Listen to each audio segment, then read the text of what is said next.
Well, we all want to be safe, but is there a trade-off between security and liberty?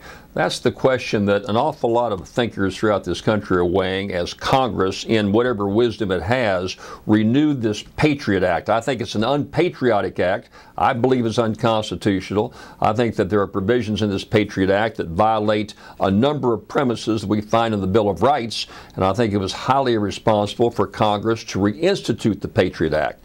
What I find of interest is the number of conservative thinkers throughout this country that are writing and agreeing and taking that same focus, the fact that they feel like there is such a direct infusion of evasion into your private lives.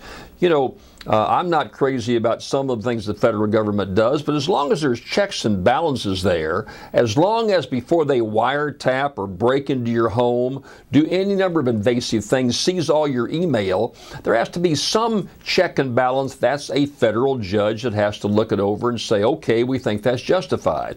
Well, of course, the Patriot Act just throws that all out the window. Here's what Brian Doherty writes, who heads up the American Conservative.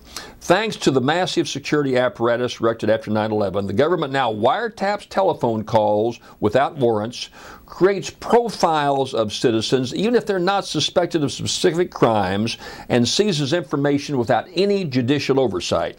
So in this brave new world where private countries maintain massive databases on you and I, on what we are saying, writing, and buying and thinking, all willingly turning over reams of information against their customers.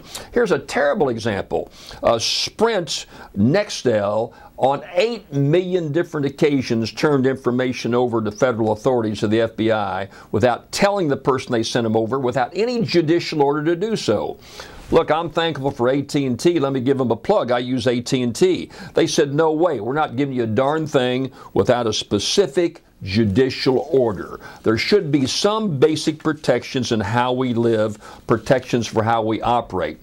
Now, you come up with the idea, well, but there's not time if you're trying to deal with the terrorists and protect your security, protect your safety, that the FBI doesn't have the time to go get a federal judge or get any judge to go ahead and the time of the essence argument.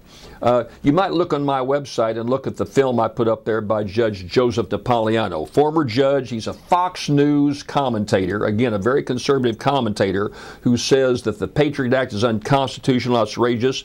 And here's what he says.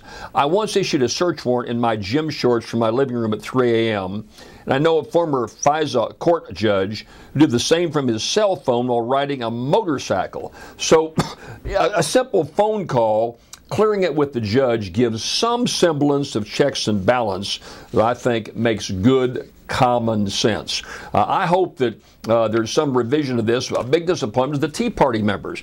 We had all these Tea Party members running around saying, oh, we got to renew liberty and protect our freedoms. And then they went in lockstep with the leadership and went right down the line with this Patriot Act. And that's a huge, huge disappointment.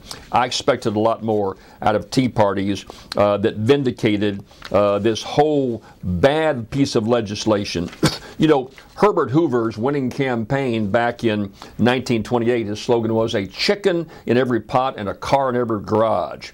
Today, we could change that slogan and call it a government agent in every corner, a wiretap on every phone. Hey, it's all about security, right? Well, it's not. You can have both. You can have security. You don't give up all your security to live in an Orwellian world where Big Brother runs the roost. I don't like it. I don't agree with it. I don't think most of my listeners do either.